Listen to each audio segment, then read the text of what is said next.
You're not going to be a dictator, are you? I said, no, no, no, other than day one. Donald Trump has successfully moved the Overton window in a way that is as dangerous for the future of democracy in this country as anything else. This is what Vout and Project 2025 wanted. Newsom is he's daring Tom Homan to come and arrest him. Should he do it? I would do it if I were Tom. I think it's great. They control the Congress, they control the White House, and they control the courts. And so, of course, they're massively overreaching. And yes, they are getting away with it right now. This is clearly a man who cannot tolerate criticism of him or what he does, which is exactly what authoritarianism is all about. The New York Times is just as fake as CNN and MSDNC. They really are the enemy of the people. What he is saying, rather bluntly, if you stand up to Donald Trump, he will punish you. Protesters in Philadelphia, state capitals in California, Minnesota, Michigan, Texas, Wisconsin, Indiana, and others showed up to oppose Trump, Musk, and Project 2025. US and President Trump has overseen America's largest military parade in decades as nationwide protests take place against his leadership. Demonstrations are happening right across the United States today to oppose the Trump administration. Two visions of America. On a day the country's deepening divide was there for all the world to see.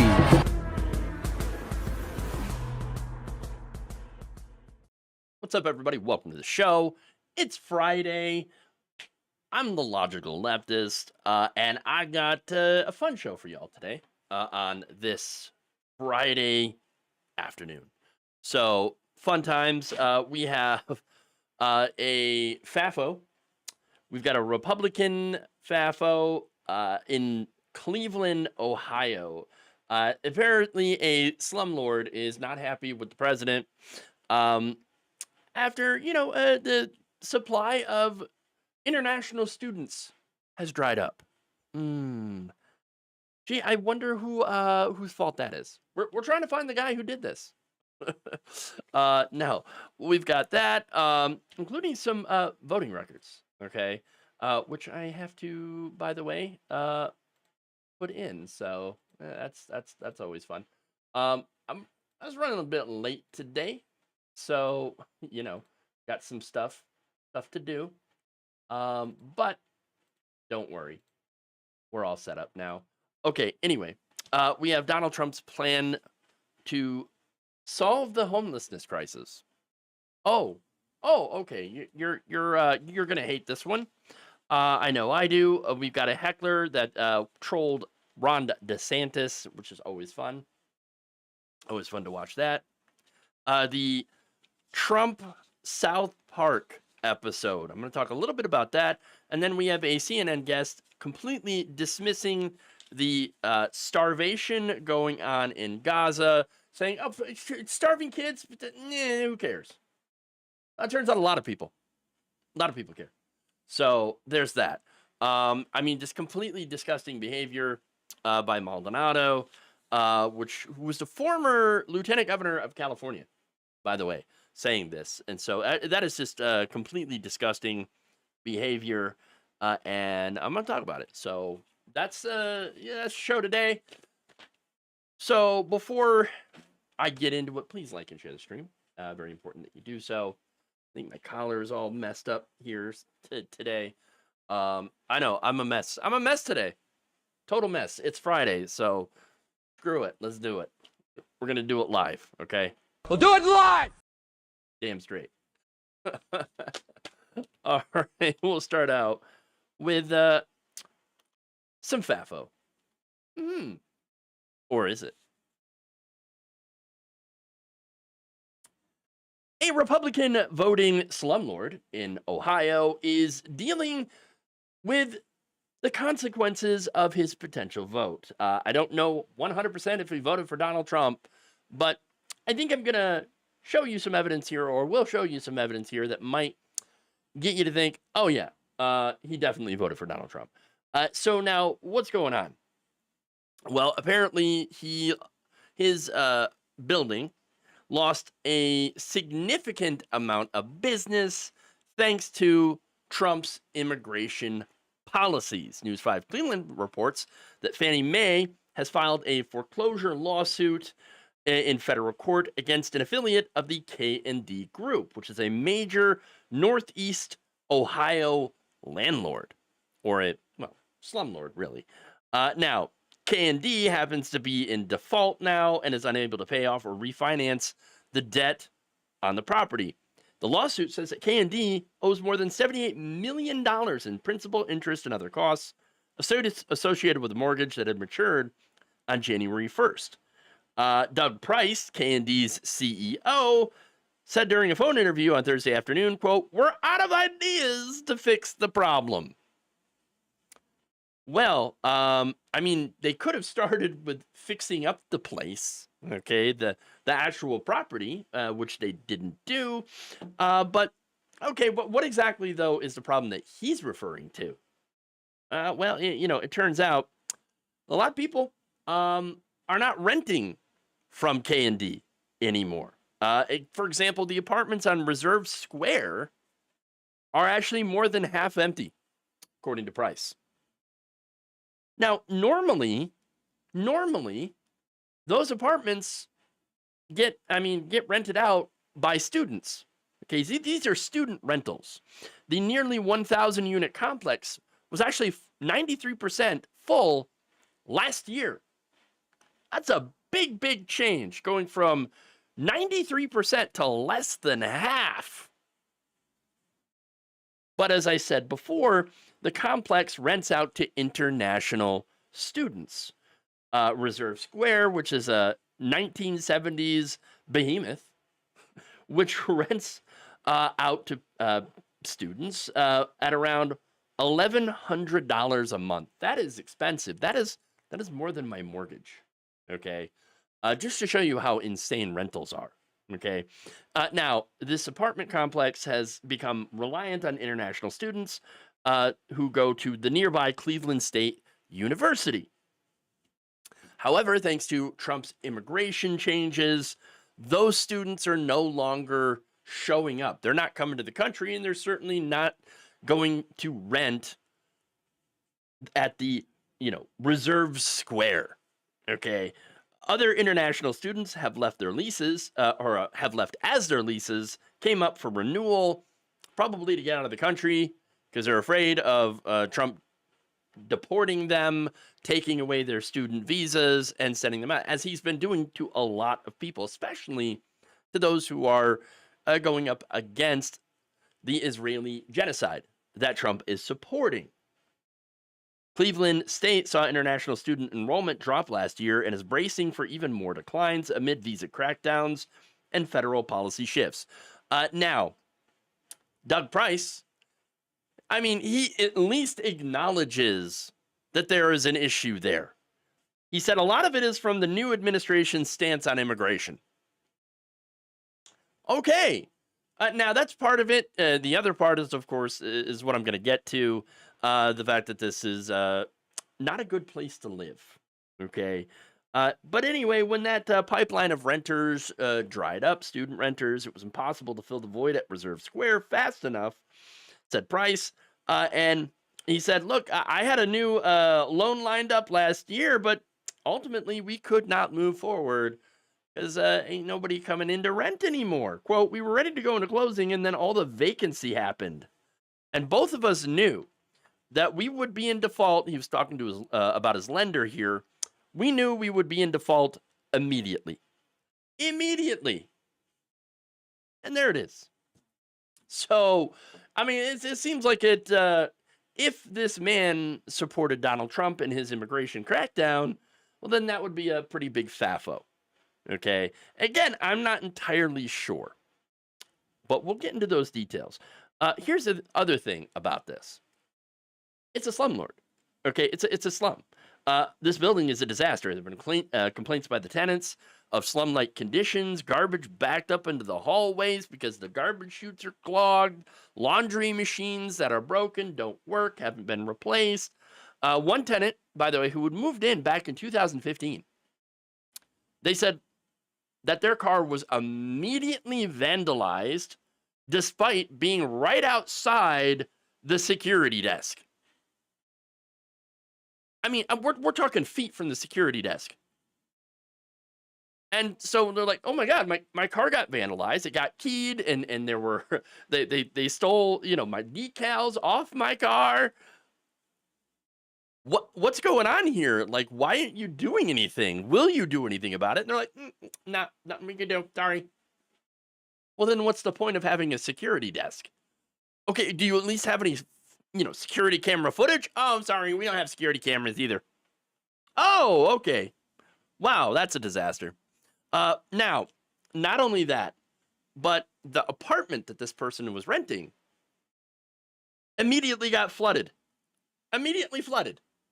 So, and all of their stuff was like thrown onto the balcony. Okay. Well, I mean, we were trying to save your stuff from the flooding, and so we threw it out. Oh, well, that's not good either. Absolutely a disaster. Another resident had noted that their windows wouldn't open. Okay, they barely worked. Their heating and cooling only partially worked. So they had AC in the summertime, but no heat during the winter. Oh, I'm sorry. That's the opposite here. It was actually no AC and too much heat. That's what happened. And not only that, but the security guard only apparently exists there to badger the residents.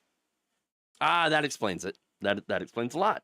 And look, these are marketed as luxury high-rise apartments, right? But apparently it's everything but. That said, I went and looked up this company and its owner on Open Secrets. I wanted to know, did they actually support Donald Trump? Did they support Republicans? Well, let's look at some of the donations from people who work for KND, which could include the owners, the CEO, the board members, whatever. So let's get to that. Take a look at the top recipients, top contributions from KND Group. That's who owns, now to soon to be previous owners of Reserve Square. But you look, National Republican Senatorial Committee. You got a Republican here in Ohio. Bernie Moreno, another candidate in Ohio. Kamala Harris, and Bernie Sanders. Interesting. Now, once again, the organization did not donate. These are employees that work for this company, or members, or the owners, et cetera, et cetera. And so, most of that money, though, the big money, went to Republicans. As far as the $20 to Bernie Sanders, probably one of the lower level employees, because that's what you would see a lot. And I don't know about the Kamala Harris, but I'm pretty sure it's not Doug Price. Okay. Now, getting to Mr. Price, here's a list of some of his donations. You can see Republican, Republican, Republican, Republican, Republican, Republican, Republican, Republican, Republican. Well, there you go. Yes, shocker. Slumlord votes for Republicans. Wow. Matt Dolan, Matt Huffman, the Ohio Republican Party. Now, I actually couldn't find any donations to Trump or any of his PACs. And I don't actually know who the man voted for in 2016, 2020, or 2024. At least in those national elections. I don't know. But here's the thing. I doubt he would be giving all this money to Republicans and end up not voting for the Republican presidential nominee. That would be kind of weird. To me, that wouldn't make a whole lot of sense. So, yeah, I'm thinking that he's probably a Trump voter. And now it's ironic that he's going around and saying, oh, I cannot believe that Donald Trump and the Republican Party would do this crackdown on immigration that actually ended up hurting my business. Yeah, weird, right? I mean, he might be actually getting the day that he voted for. And, well, would you look at that? He ain't liking it. Leopards feasting once again. Yeah, I'm sensing a pattern here. Indeed. Indeed. Move on here.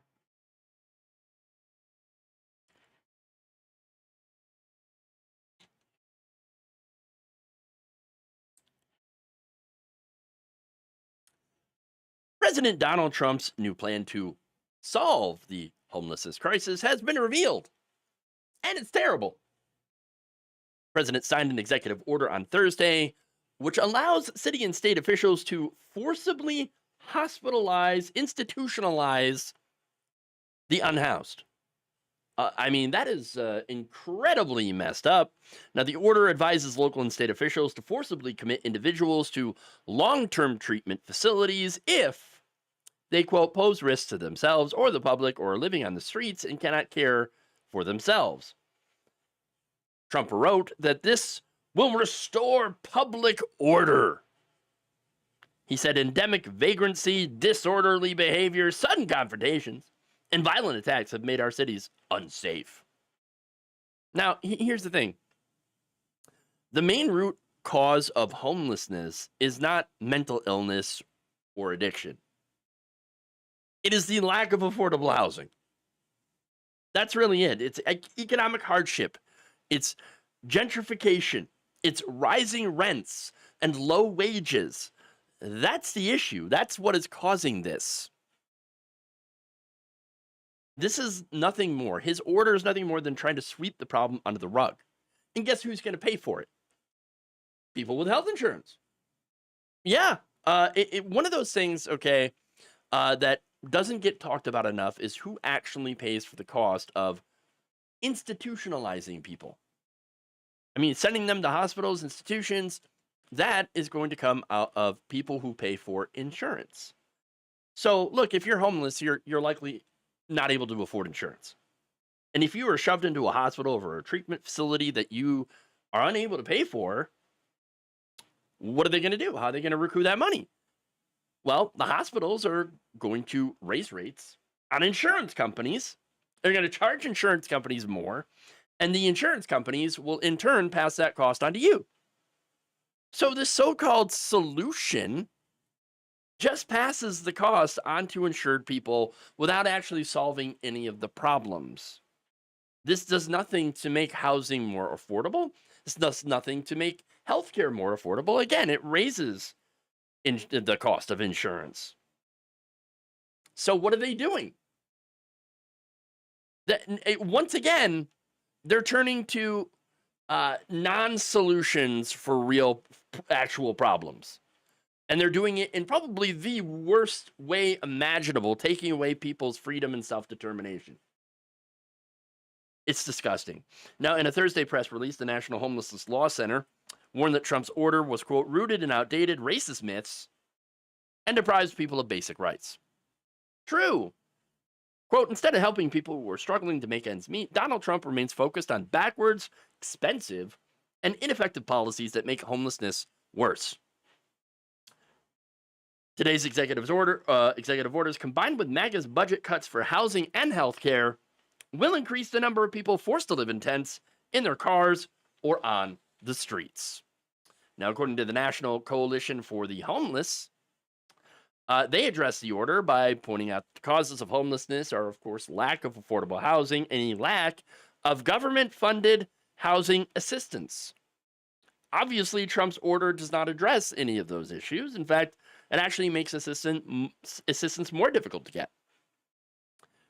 How? By instructing the Department of Housing and Urban Development to place even more strict rules for federal housing and homelessness assistance programs, requiring that individuals with mental illness or addiction, again, that's pretty vague when it comes to, well, what counts as mental illness, right?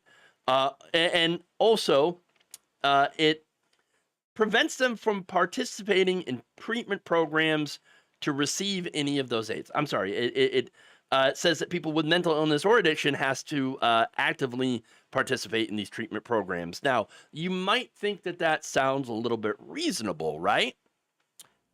But who pays for this? I mean, certainly the people who are not, who are homeless or who are having, mental illness or addiction problems can't afford that care, can't afford that treatment.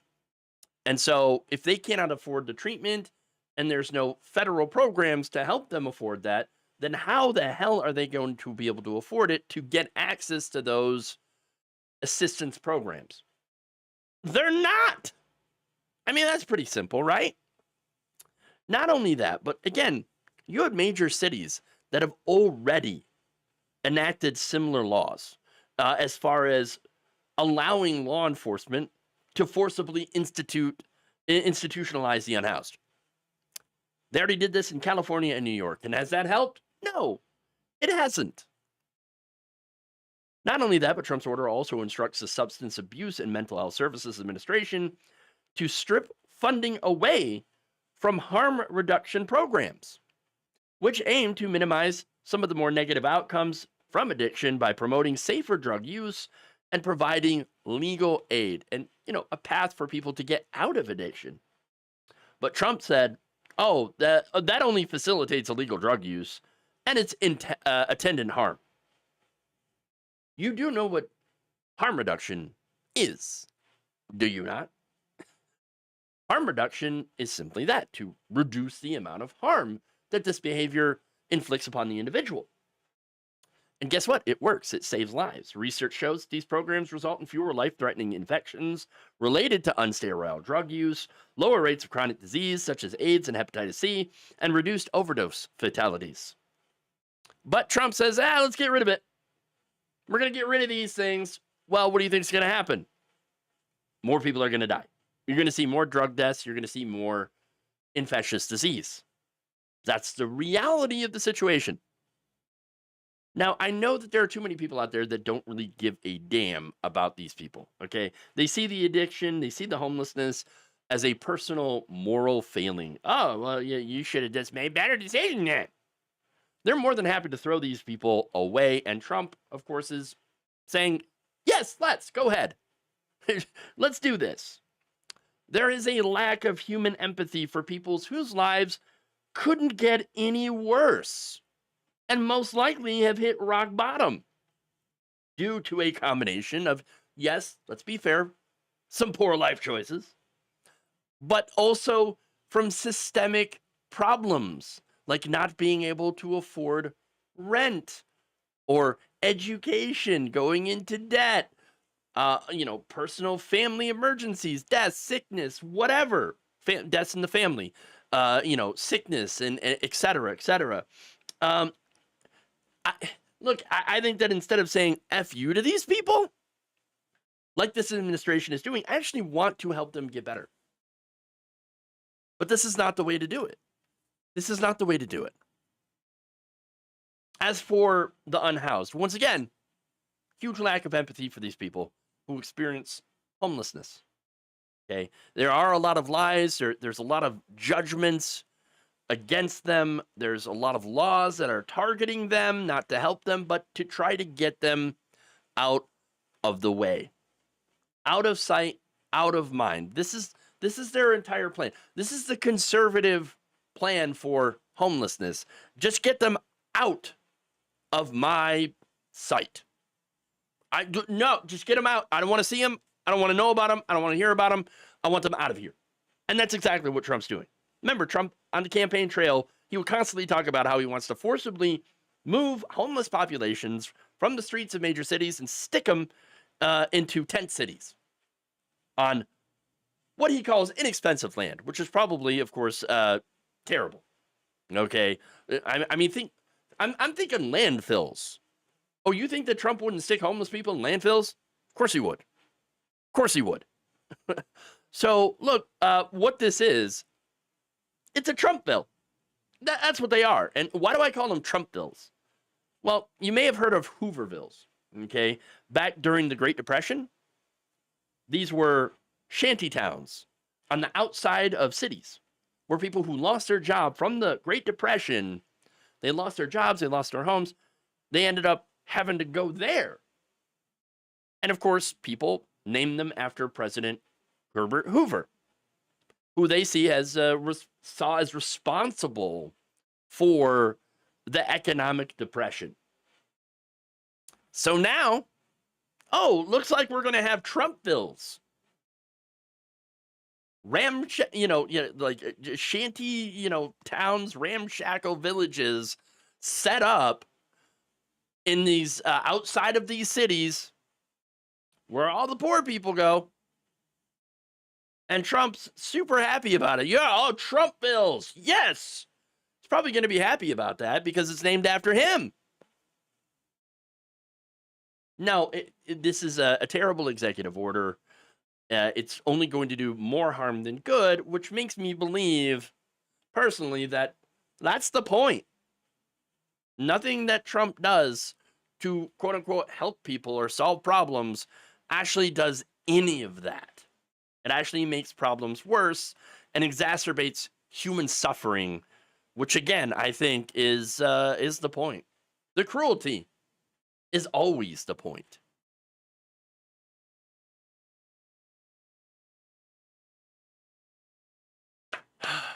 Okay.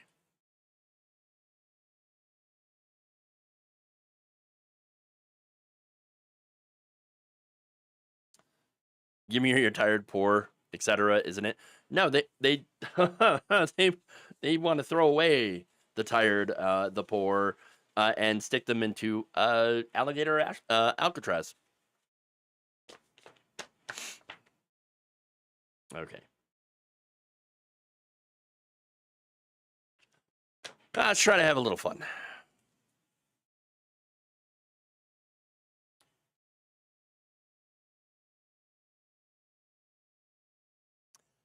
A Heckler was removed from a Ron DeSantis event on Thursday after he decided to troll the outgoing governor as he was trying to give a send-off to the WWE wrestler Hollywood Hogan, the Trump-supporting, union-busting racist who died on Thursday. I'm going to show you that video. Hey, what's up? Hey, stop. I'm get out of here. Get out of here. Get out of here. Get out of here. Get out of here. Get out of here. So you used to have the closed circuit. So you would go. Gotta love Florida. Gotta love Florida. Now, in case you didn't hear what he said, is that your effing legacy? Supporting Donald Trump, of course. You bowed down to an effing pedo, and then called DeSantis and Trump Nazis and said, F you all, as he was hauled out by security. Awesome. I love it. Now, wait a minute. What's the, you bow down to a veto? He's talking about the Epstein stuff, of which Trump has been, well, look, he's implicated as at least part of the Epstein files. We don't know if he actually did any criminal stuff. Again, I don't have any proof of that. I can assume. So we can definitely assume that, yeah, maybe he's definitely part of something, considering, the stuff that Trump had allegedly done in his past, going into the Miss Universe changing rooms, which, yes, did contain, in some cases, underage girls that were in the middle of changing, and you just barge right in like it wasn't a problem. All sorts of stuff. His ties with Jeffrey Epstein, like sending him that birthday card, the throwing that party that was with the only guest there was Epstein and potentially some young teen girls. Okay, so again, there are questions here. America has questions for Trump, and Ron DeSantis doesn't want to answer any of them. And neither does Trump, obviously. Okay. But look, what's funny about Ron DeSantis? Okay. Ron DeSantis, when he lost to Trump, in the election, he was completely emasculated. I mean, look, Trump called him names like DeSantis, Tiny D, and Meatball Ron. And had even, ironically, alluded to, a picture of Ron DeSantis partying with college girls, okay, or possibly younger. Kind of alluded to the idea of him being, I don't know, pedophile, possibly, that kind of thing. But yet, Ron DeSantis is defending Trump, who again is facing heat over his relationship with Epstein. Look, at this point, I believe the Republican Party is complicit in defending a sex offender. That's it. And we're not talking about, the 34 felony counts or anything like that, being found liable for sexual abuse, anything like that. No, those things are separate. Of course, the 34 counts is just has to do with trying to bury the Stormy Daniels story. And of course, you had the E. Jean Carroll stuff. Again, he was found liable for sexually abusing a woman, E. Jean Carroll. All right. And again, you had many, many accusations of Trump getting handsy, doing, sexual assault, possibly rape. And none of that, again, had been able to get adjudicated. Except for some of the E. Jean Carroll stuff, which she keeps winning. Trump keeps suing her, and she keeps winning. Look, at this point, again, Republicans, the GOP should be renamed to the good old perverts, because that's who they are. I mean, and the majority of people who are arrested for being sex offenders are white Christian conservative Republicans. The vast majority. It is those people that are the real danger to women and children. And yet, Ron DeSantis had this entire campaign of, we're going to stop the woke and we're going to stop the trans people because they're grooming the kids. They're the danger to the women and the children. And when in reality, of course, people like Donald Trump that are the real danger. Okay? Members of the church that are grooming the kids. Okay? It ain't trans people. It's not drag queens that are the problem. Okay? So his whole thing about fighting the woke and claiming that there's LGBTQ plus indoctrination of our children, it's complete and utter BS. And so, yes, I am very glad to see DeSantis getting called out for all of the terrible things that he's doing. Defending Trump, alligator, Alcatraz, all that stuff. So, man, here's the thing about Florida, right? That state gets a lot of crap, okay, from progressives. But in reality, yes, the state itself, the leadership definitely deserves it. And the people that go and vote for Republicans absolutely deserve it. But people forget that there are progressives in these red states, progressives in these areas that, like this guy, who is calling Donald Trump out on all the stuff, and Ron DeSantis for all the terrible stuff that they are doing. And so let's not forget about our friends and allies in these red states, in places like Florida, who are fighting the good fight from inside the lion's den. Yeah, John Haymaker says you find more PDF files at a church than a drag show. 100%. Trump's Calendar Girls party had only one guest besides Trump. Guess who? Yes, Epstein. Exactly what I was referring to. So I'm really glad that you caught that. Kenny Coleman Sr. says Project 2025 and all its screwed up glory. Midterms of 26 can't come fast enough. Democrats have to continue pushing their message to the public, right and left, and grab Congress by the balls. Testicles. There you go. All right. So let's go to Trump versus South Park. Fun times. The Trump White House erupted with rage at the South Park premiere. Well, that's rather strange. Now, that South Park premiere spent the entire episode making fun of the president. Look, I wish I could show you the videos. There's copyright concerns, of course, and all that. But pretty much the entire joke of the show was that Trump has a small penis. I mean, talk about going for the jugular. Tallywhacker. Okay, that's awesome. And that he's dating Satan and loves to sue everyone. That's the other thing. Look, I don't know about the size of Donald Trump's junk. Okay, I've never seen it. I don't want to. But according to Stormy Daniels, it wasn't anything to write home about. Not exactly impressive, from what I hear. But okay, the suing people thing, that you can definitely confirm that he loves to sue people. He just sued the Wall Street Journal for releasing 2 bombshell stories about Trump and his ties to Epstein. One of them involved a birthday card for Epstein's 50th birthday that allegedly included a drawing of a naked woman and an imagined conversation between the two. Now, this was part of a book that included entries from other people, billionaire Leon Black, fashion designer Vera Wang, and even former President Bill Clinton.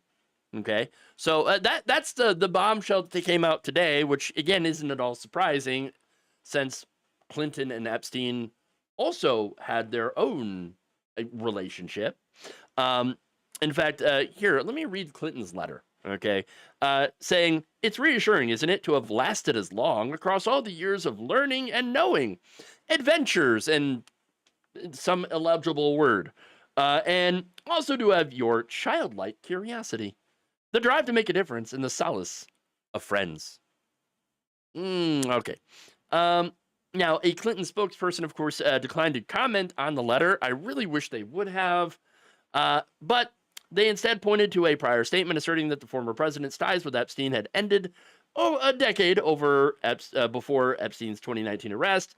Clinton has denied any knowledge of Epstein's criminal conduct and insists that his encounters, including travel aboard his private jet, were linked to Clinton Foundation work and always included Secret Service detail.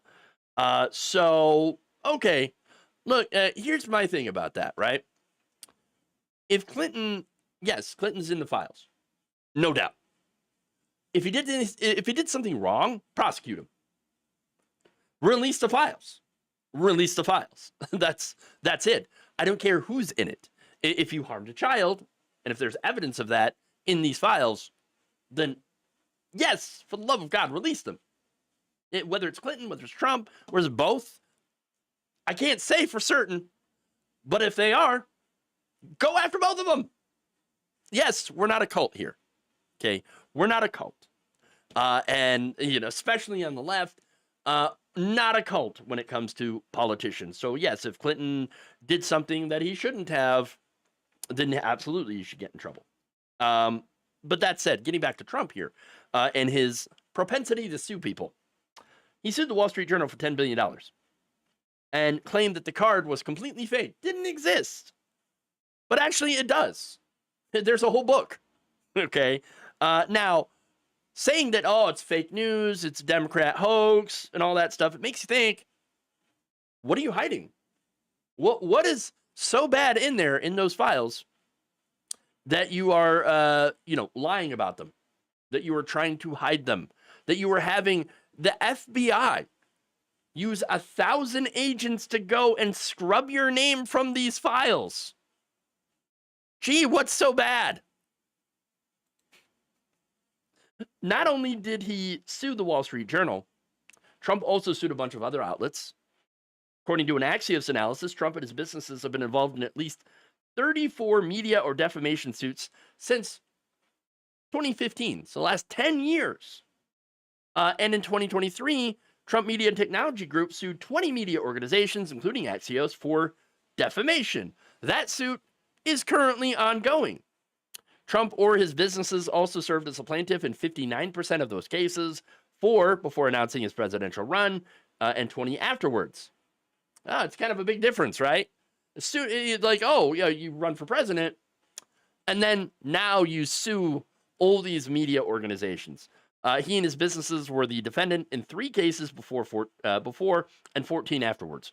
Now, the analysis includes defamation cases from non-media entities and individuals like E. Jean Carroll, which Trump keeps losing. He keeps losing against her every single time and affirming that, yes, he absolutely is a sexual abuser. He is a sexual predator. He has been found liable for sexual abuse. Now, that said, unfortunately, you have a lot of media outlets that have completely folded to Trump. ABC, for example, agreed to pay $16 million in a settlement over comments made by anchor George Stephanopoulos. Now, those comments, by the way, he said Trump was a rapist. Now, the E. Jean Carroll stuff, in that case, the judge was like, look, he is liable for sexual abuse, according to the very narrow definition of the law.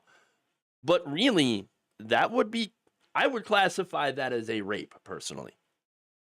Because he violated her body, digitally, all right, with his fingers, right, and not his penis, which, again, that would have to be, like, using the penis is the actual definition in New York for rape. So there's that, okay? Not to get too, graphic on that. CBS's parent, Paramount Global, also ended up paying $16 million to settle their voter interference lawsuit over 60 Minutes, of course. CBS also ended up axing the Late Show with Stephen Colbert because Colbert criticized that settlement, criticized Trump. Trump hates Colbert. He hates all those people. And let's be honest, I think the major reason that they settled is because the company wants to merge with Skydance Media. Such a merger would, of course, require approval from the Trump administration's FCC, and that merger is worth about $8 billion. Okay, now, here comes South Park. Just a day after Paramount signed a $1.5 billion deal with Parker and Stone, those are the people who make South Park, they're behind it, to allow them to stream the show on Paramount, they come out with this. Oh, now the White House reacted to this through their spokesperson, Taylor Rogers, who spoke to Rolling Stone on Thursday morning. Here's what that said. The left's hypocrisy truly has no end. For years, they have come after South Park for what they labeled as offense content, but suddenly they're praising the show. Well, okay, so here's one thing. Yes, there are people that criticized South Park, right? But you know what they didn't try to do? They didn't try to get it removed from the air. They didn't sue, right, for that stuff. For the PC principle, for example. Or, like, the other unflattering depictions of people like Obama, Clinton, Look, I remember basically alluding to the 2016 election as giant douche versus turd sandwich. Okay, you didn't see the Democrats trying to sue over that. Or to sue over their depiction of Al Gore as the man-bear pig. Okay, that's kind of the difference. It'll be like, oh man, I don't like that. But they didn't try to sue the company into shutting up or to sue the show. But this is what Trump's doing. So, talk about hypocrisy. That statement continues. Just like the creators of South Park, the left has no authentic or original content. Really, the left is where a lot of the art comes from. I'm just saying, which is, the right wing always tries to crush art and left wing media and comedy. I mean, their entire idea on the right of comedy is basically punching down. And I forget what kind of animated comedy show they tried to come up with, but it was like I don't know, voiced by Dave Rubin. For some reason, it's that forgettable that I cannot remember the name of their show that they tried to come up with, okay? Which was a flop, a disaster. All of their comedy stuff usually is, because it's not funny. It's just punching down at like homeless people and trans people, etc. So there's nothing funny about that, okay? And by the way, guess what? South Park has also went after those groups, and South Park. The difference is though, they punch at everyone. And right-wingers loved it until South Park punched at them. Of course. So, but anyway, I want to continue that. Quote, which is why their popularity continues to hit record lows. The show hasn't been irrelevant for over 20 years and is hanging out by a thread. $1.5 billion deal to continue streaming the show. Hanging out by a thread, though. Okay. With uninspired ideas and a desperate attempt for attention, which you just gave them. President Trump has delivered on more promises in just 6 months than any other president in our country's history, and no fourth-rate show can derail President Trump's hot streak.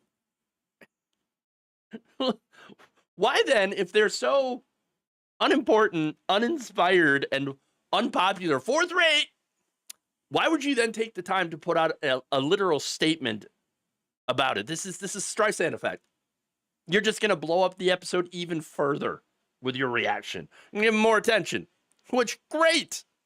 Burcham, thank you, Mr. Burcham. Talking about that ridiculous animated show voiced by Dave Rubin, of all people. Talentless hack. Okay. But again, getting back to South Park here. Trey Parker and Matt Stone, they're not on the left, okay? They're well-known libertarians. They make fun of everybody. They made fun of Christianity. They made fun of atheism, okay? They made fun of liberals. They made fun of conservatives. They make fun of political correctness, wokeness, all that stuff, okay? Why then would anyone think that Trump would be safe? No one is safe from being made fun of by South Park. It's simple as that. Again, I think humor is best when it punches up. South Park, admittedly, doesn't always do that. Sometimes they do punch down. But when they do punch up at powerful people, it is usually on point.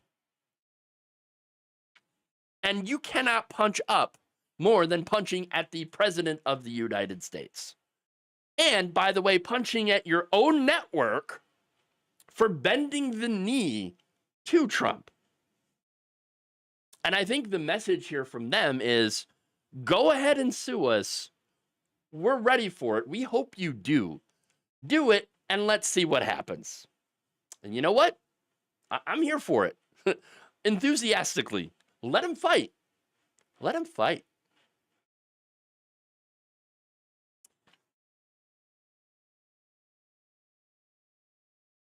Okay. So now to get to a much more disastrous story, let's talk about the famine in Gaza.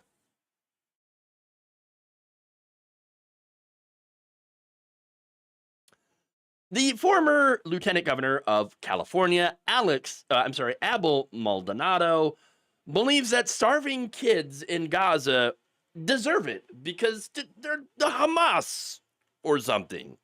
Do not want Israeli children to live in fear, and I don't want Gazan children to starve to death. And there is no enemy of either state that could want me to wish that or excuse the starvation of children. It is that simple. Food is being blocked. It is being blocked. This is a man-made humanitarian disaster. It could stop at any point. We could be putting pressure on this. They launched missiles from hospitals. They launched missiles from preschools. Okay, there is nothing. There is nothing. Hold on a no second. agency that could just ask you to. So that was Illinois candidate Kat Abu Ghazaleh taking the correct position, which is being against starving children. That's right. Being against the starvation of children, I should say. Because obviously Maldonado is against starving children because they're Hamas. What? What? Oh, they launch missiles, from hospitals and stuff, from preschools. What, the children? Are you saying the children launched missiles or what? No, Hamas. Okay, so Hamas launched missiles. That means the children are innocent, right? So if the children are innocent, then why the hell is Israel getting away with starving them? Well, here's the thing. Israel is arguing starvation? No, not happening. We're not starving anybody. There are no hungry children in Gaza. Okay. But then they're like, well, if there are hungry children in Gaza, which we just said this wasn't real, didn't actually exist, there are no hungry children. But if there are, then it's not our fault. We didn't do that. Even though we are actually literally blocking aid from coming in, but it's not our fault. It's Hamas. Hamas did it. And also the UN. Yeah, it's their fault. Not ours. Not ours. Yeah, it's interesting because you have Israel's far-right heritage minister, Amishai Eliyahu, getting caught describing their policy, the country's policy of starvation, genocide, and ethnic cleansing. In fact, you have all sorts of statements from Israeli officials that are saying, yes, we are doing this, and yes, we're in favor of it. We love what's happening. We love what we're doing. We got to starve them out. But then officially they're like, Hamas, it's all Hamas's fault. Why don't those kids give up the hostages? What? Not only that, but they're blaming Hamas for intercepting food aid, which they're not doing, according to a leaked U.S. assessment seen by Reuters. There is absolutely no evidence of systemic theft by the Palestinian militant group of U.S.-funded humanitarian supplies. So Hamas is not going around and stealing the food. That's not happening. They examined 156 incidents of theft or loss of U.S.-funded supplies, reported by the U.S. and partner organizations between October 2023 and May of 2025, and said that it found no reports alleging Hamas benefited from U.S.-funded supplies. Didn't happen. So blaming Hamas for stealing the food shipments and causing this non-existent famine that we actually already are blaming on Hamas, even though we just said that it didn't exist. It's all their fault. It's all Hamas. We didn't do anything. But you did. Look, Israel's also tried to blame the UN for some of the problems with food distribution, citing a, quote, lack of cooperation from the international community and international organizations. You banned international organizations.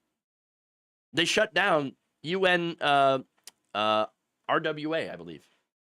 What was one of the organizations, the best organization that was able to go in and help Palestinians.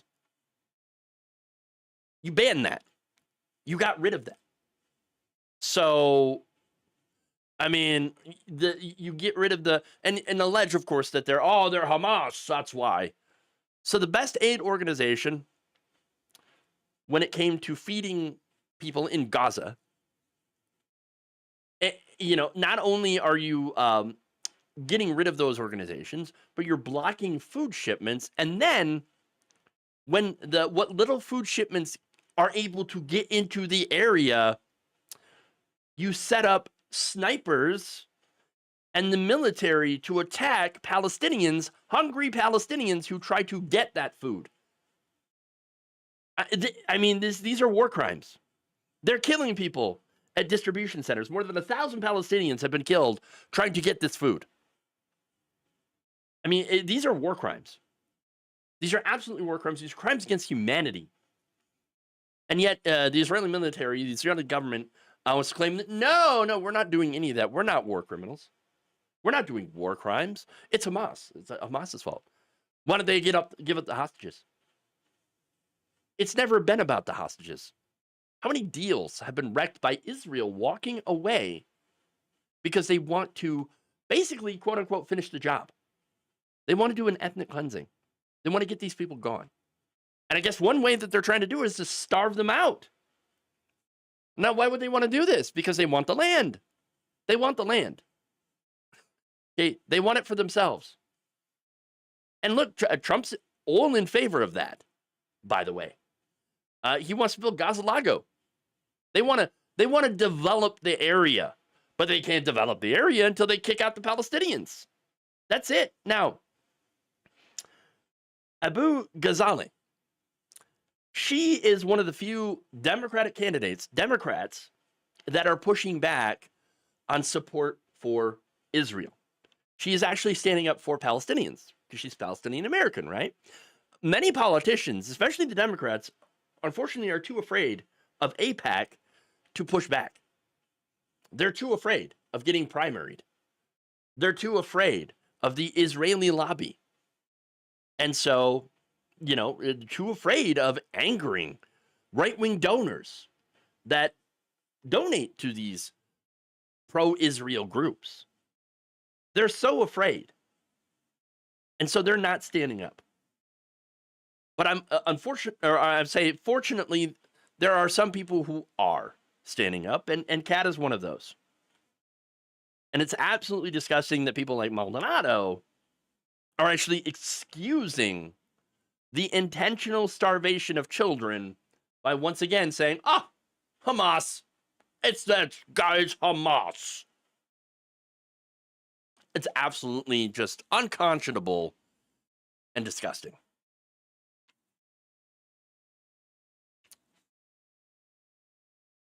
Whitney Moorheiser in the chat says, I feel Israeli lobbies should be illegal. Yeah, I think all those lobbies should be illegal. I think lobbying itself should be absolutely illegal. I think all money should be removed from our political system. UNRRA. Yes, thank you. Sorry, I thought there was a W in there. But I couldn't remember. My apologies. It's been an off day for me today because it's been a really freaking long week. So I'm gonna need gonna take this weekend to try and get my brain back because it has been absolutely melted by this heat and by all the news stories that I've talked about this week. Just there's been so much. But anyway, yes, what happened on October 7th was horrible, but it doesn't excuse genocide.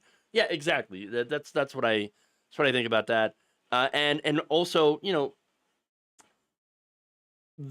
what happened on January what happened on October 7th, sorry. I think was not saying that they invited that, but the situation there has been brewing for a very, very long time. And so it's not surprising to me that it led to what happened on October 7th with the way that Palestinians have been treated, what has happened in the entire region ever since the 1940s and the numerous conflicts and